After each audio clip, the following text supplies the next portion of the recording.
Hey there, pirates. Welcome aboard the Anime No Me channel. So, if there's one thing that's super obvious and that everyone following One Piece has been feeling, it's that the Straw Hats bounties are completely outdated. And I'm not even just talking from a hype perspective. I'm saying this based on everything we've seen from Wano up to now with Egghead and the build up to Elbaf. How did Luffy become a Yonko, fight Kaido, win, and still end up with just a poster saying Nika and a bounty that, while huge, is tied with Kid and Law? Like, seriously? The guy became the sun god, and they still gave him the same bounty as two guys who lost the final battle? Something's not right here, and maybe Elbaf is the answer. Let's be real. Everyone expected massive bounty increases after Wano. Not just for Luffy, but for the whole crew. Zoro defeated King, Kaido's right-hand man. Robin took down a CP0 commander. Nami got Zeus. Sanji awakened his genetically modified body and used blue flames for the first time. And come on, Jinbei beat a Tobirapo commander using insane haki and water control like it was nothing. Everyone had their moment to shine, and yet,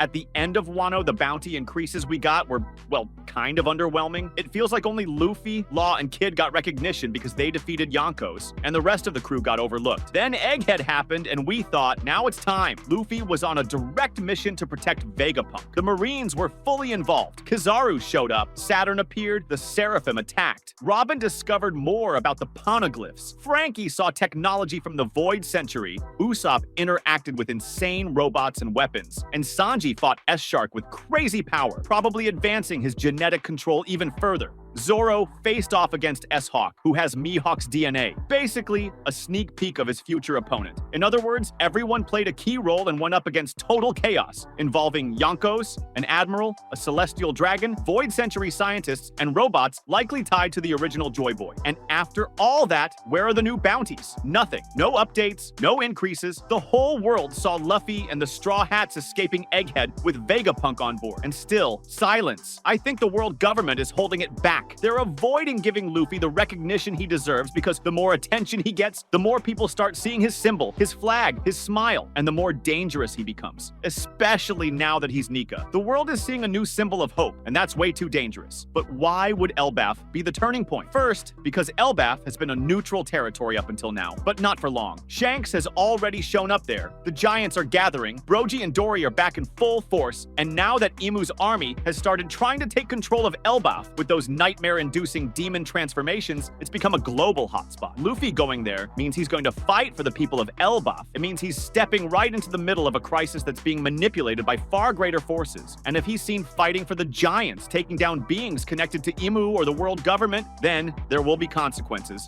And that is what could trigger the new bounties. The government might try to hide it, but the world won't ignore it. Now, here's the fun part. Predicting how much everyone's bounty will go up. If Luffy leaves Elbaf after fighting those demonic entities that showed up in recent chapters, if he takes down another God Knight, or just goes head-to-head with some major world leader, his bounty will rise. And not just a little, maybe to something like 5 billion. I know it sounds wild, but he's already at 3 billion. He's a Yonko. He's the sun god. He's taken on 2 Yonkos directly. All that's missing is one final push for the world to realize he's the most dangerous person alive. And that push could be Elbaf. Zoro's case is a bit different. He fought S-Hawk, literally a genetic Mihawk, maybe even faster and more unpredictable than the real one. And now, after all the Egghead chaos, he might be the first one to face Loki, the exiled prince of Elbaf, or maybe even one of Imu's knights. And we already know he has Conqueror's haki, which still needs to evolve. So maybe Elbaf will be where he awakens a new style. Maybe even that 4-sword style you mentioned earlier. If he pulls that off and defeats a real monster from Imu's ranks or someone on Mihawk's level, then he'll get his new bounty. I'd guess somewhere between 2 billion and 2.5 billion. Sounds fair. Sanji will definitely get recognition because of his genetic powers. The fact that he fought S-Shark and possibly managed to control his advanced mode without losing his emotions could be the final push to show he's a fully evolved Germa warrior who surpassed his brothers. Plus, he protected the crew and will probably have a major role in Elbaf fighting monsters or mind-controlled creatures. His bounty could go over 1.5 billion, maybe close to 2 billion, possibly even matching Zoro's, which would be funny and fuel their rivalry. Robin is a ticking time bomb. She's decoding the poneglyphs, uncovered more about the Void Century, fought and beat a CP0 agent solo with her giant hands. We know the world government wants her more than anyone, and if they realize she's uncovered something about the ancient weapon Uranus, or found a link between Joy Boy and the giants in Elbaf, she'll become top priority. Her bounty could easily go over 1 billion. I'd say 1.3 to 1.5 billion, because the threat she poses isn't about strength, it's about knowledge. She's the brain of the Void Century. Usopp and Elbaf is basically prophecy. People have always said Elbaf is where he'll shine, where the giants will finally recognize him, where he'll prove that King wasn't just a joke. Maybe he'll lead a group of giants. Maybe he'll use Vegapunk's gadgets or his dials to beat a real threat. If he does that, then yeah, he'll definitely break past 500 million. I think Usopp deserves around 800 million after Elbaf. Not quite at a billion yet, but really close. Nami, with Zeus, is becoming one of the most versatile fighters in the crew. Her climb attack now has crazy electricity, wind, cloud manipulation, and if she manages to control some new element in Elbaf, or defend the crew from a weather or natural attack caused by Imu's demons, that's when she'll really prove her worth. I think 700 million would be fair for her. Frankie and Brook are also outdated. Frankie piloted the Sunny, protected Vegapunk, fought the Seraphim, and maybe even absorbed knowledge about the Void Century from the machines he saw. He deserves between 700 and 800 million. As for Brook, with his soul being able to manipulate ghosts and maybe even interfere with the dream creatures that are showing up now, he deserves around 600 to 700 million, especially if he faces some monster head-on. Jinbei already has a high bounty, but I think after Elbaf, he could easily surpass 1.3 billion. If he helps protect the giants or fights any of Imu's generals, he'll stand out even more as Luffy's right-hand man, and the world will recognize that. And of course, all of this only makes sense if the whole world sees it.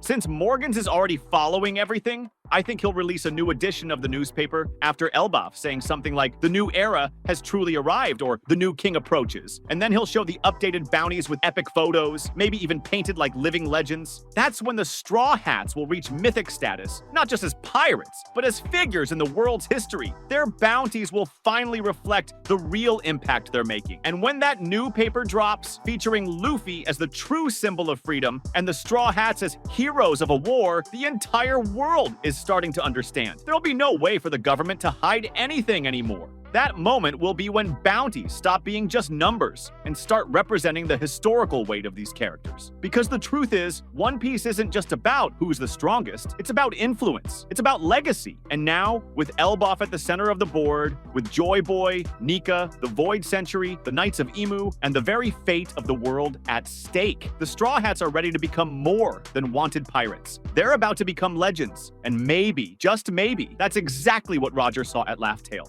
A group that would change the world not just with strength, but with purpose. And that group is Luffy's crew. So get ready, because after Elbaf, the world of One Piece will never be the same, and the bounties will just be the start of this new era. That was today's content. We hope you liked it and want to share your opinion on the subject. Don't forget to share the video, give it a thumbs up, and I'll see you in the next video. Take care and stay amazing.